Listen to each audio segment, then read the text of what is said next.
Bienvenue sur votre chaîne d'information préférée. Aujourd'hui, nous allons parler d'une polémique qui secoue la presse et divise l'opinion publique en France. Restez bien avec nous et abonnez-vous à cette chaîne pour suivre toutes nos analyses. Imaginez une situation où une journaliste américaine, Candace Owens, affirme que Brigitte Macron serait en réalité un homme. Elle insiste sur ce point et déclare même que le président américain Donald Trump promettrait de la soutenir si elle présentait des preuves irréfutables. On se pose alors la question pourquoi le gouvernement français ou le couple présidentiel semble-t-il intimider ceux qui souhaitent s'exprimer sur ce sujet. En France, il est devenu très difficile pour les citoyens de donner leur avis publiquement sans être critiqués ou réprimandés. Lorsqu'un chef d'État est nommé, les médias publient sa biographie, ses origines, son parcours scolaire et professionnel. On connaît tout de son passé. Pourtant, pour Brigitte Macron, les informations restent floues. Certains prétendent même que son identité serait dissimulée en affirmant qu'elle serait en réalité Jean-Michel Trogneux, un homme. Pourquoi une telle confusion? Pourquoi est-ce que, pour un couple à la tête de l'État, on refuse de montrer des preuves concrètes comme des photos de jeunesse ou des documents sur son parcours? Par exemple, dans d'autres pays, on peut facilement retrouver les photos de jeunesse d'un chef d'État ou d'une première dame montrant leur évolution et leurs origines. Mais en France, pour Brigitte Macron, tout semble être dissimulé, comme si l'on voulait protéger un secret. Au cœur de cette polémique, on constate que lorsqu'une information controversée est évoquée, ceux qui en parlent se voient rapidement réprimandés ou censurés. Cela crée une atmosphère de peur et de silence, où il devient difficile pour les Français de s'exprimer librement sur des questions qui touchent à l'identité et à la transparence de leurs dirigeants. Si vous pensez que la vérité doit être accessible à tous et que les citoyens méritent de connaître le parcours complet de ceux qui dirigent le pays, partagez cette vidéo et dites-nous ce que vous en pensez dans les commentaires. Abonnez-vous à cette chaîne pour rester informé de toutes les révélations qui font l'actualité. Une journaliste américaine du nom de Candace Owens affirme publiquement que Brigitte Macron serait en réalité un homme.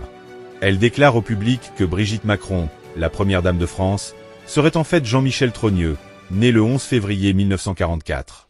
Selon ses dires, Owens promet de publier des preuves irréfutables qui confirment que Brigitte Macron n'est pas une femme biologique. Sur son réseau social, elle s'est directement adressée au président français en lui demandant de confirmer cette information et de fournir des photographies de la jeunesse de Brigitte Macron. Cette affaire a pris une tournure encore plus dramatique avec une journaliste française, Natacha Ray, qui a allégué que Brigitte Macron serait en réalité l'identité transgenre de son frère et qui, pour échapper aux persécutions en France, chercherait aujourd'hui asile politique en Russie. Ray, qui a consacré 3 ans à ses recherches et a publié une vidéo détaillée de ses allégations, a provoqué un véritable raz-de-marée médiatique. Suite à ces déclarations, Brigitte Macron a intenté une action en justice pour diffamation et atteinte à la vie privée. Un tribunal de Paris a condamné Natacha Ray à une amende de 8 000 € et lui a ordonné de verser des dommages-intérêts. Prenant exemple sur Edward Snowden, Ray a expliqué que sa demande d'asile en Russie était motivée par sa conviction que la France réprime la liberté d'expression et l'opposition politique. Alors qu'elle voit la Russie comme une grande démocratie défendant les valeurs traditionnelles. On rappelle également que Brigitte Macron, qui a 24 ans de plus qu'Emmanuel Macron, fut son professeur de littérature avant leur mariage en 2007, ce qui ajoute une dimension supplémentaire à cette polémique. Nous devons également nous interroger sur l'importance de la transparence et du respect des valeurs morales dans la fonction publique. Un couple à la tête d'un État doit incarner la confiance, l'intégrité et la clarté. Si l'on ne peut pas accéder à des preuves simples, comme des photos de jeunesse ou des informations sur leur parcours, cela soulève des questions sur ce qui est caché et pourquoi. Certains craignent même que ce manque de transparence ne masque des pratiques qui pourraient porter atteinte à l'image et aux valeurs de la République. Il est essentiel de se demander comment ces pratiques de dissimulation affectent la crédibilité des dirigeants et l'image de l'État. En effet, lorsque des informations basiques, comme des photos de jeunesse ou des détails sur le parcours d'un responsable public sont retenus, cela alimente les spéculations et met en doute l'intégrité de ceux qui nous gouvernent. Cette opacité peut créer une distance entre le pouvoir et le peuple, laissant place à la méfiance et à la frustration. Dans ce contexte, de nombreux citoyens réclament un accès libre à l'information et une plus grande responsabilisation de la part des médias et des autorités. Les réseaux sociaux, par exemple, sont devenus un véritable terrain de débat où chacun peut exprimer son point de vue. Pourtant, cette liberté d'expression semble parfois menacée par des pressions qui visent à étouffer les critiques. C'est pourquoi il est crucial que nous continuions à nous informer et à faire entendre notre voix. Si vous êtes d'accord sur l'importance de la transparence et de la liberté d'information, je vous invite à liker cette vidéo, à laisser un commentaire pour partager votre opinion et à la partager avec vos amis. Abonnez-vous à notre chaîne pour ne jamais manquer une analyse qui défend nos droits et notre avenir. Poursuivons notre réflexion. La question se pose également sur l'impact à long terme de ces pratiques sur la démocratie. Un gouvernement qui ne permet pas un débat ouvert sur la vie de ses dirigeants risque de perdre la confiance de ses citoyens. Pour garantir une démocratie solide, il faut que chacun puisse vérifier les faits, comprendre les parcours de ceux qui nous dirigent et s'assurer qu'ils incarnent réellement les valeurs qu'ils prônent. Les exemples à l'étranger montrent que la transparence renforce l'engagement citoyen.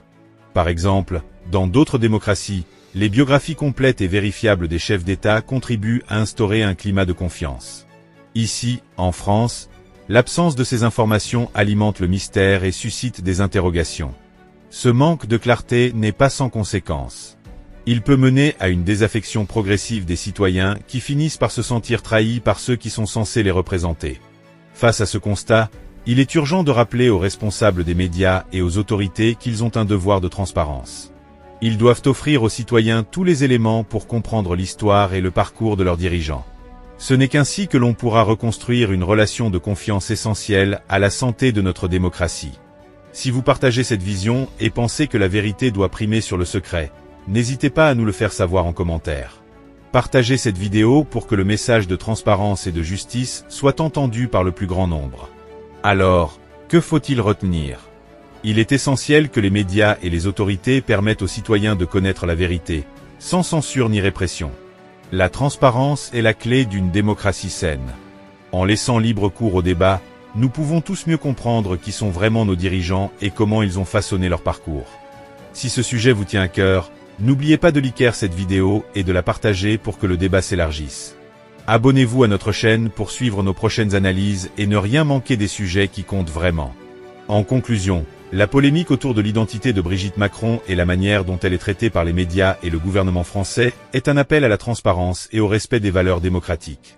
C'est une invitation à questionner le statu quo et à défendre le droit à l'information pour tous. Merci d'avoir suivi cette vidéo. Je suis choqué, cette histoire de Jean-Michel me dépasse.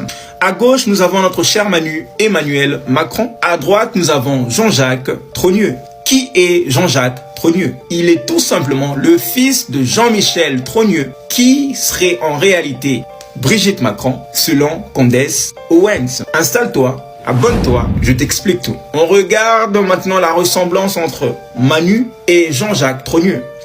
La ressemblance est frappante. Donnez-moi votre avis. Jean-Michel Trogneux aurait eu des enfants avec Catherine Osière, de la Srénie, Sébastien, Laurence et Tiphaine.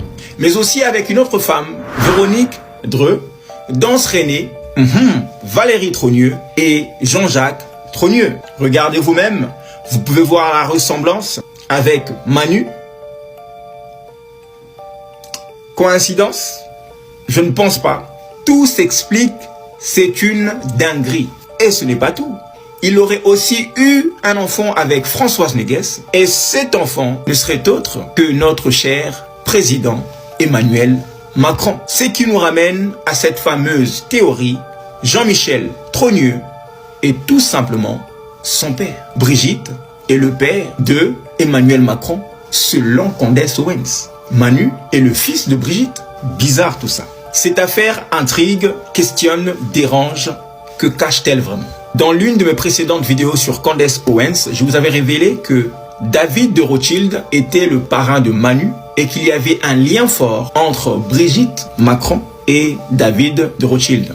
Ils se connaissaient très bien, qu'ils entretenaient une relation étroite, une proximité particulière. Donnez-moi votre avis. Qu'est-ce qu'on en déduit? Que dit le peuple? Qui est Manu? Qui est Jean-Michel? Qui est Brigitte Macron?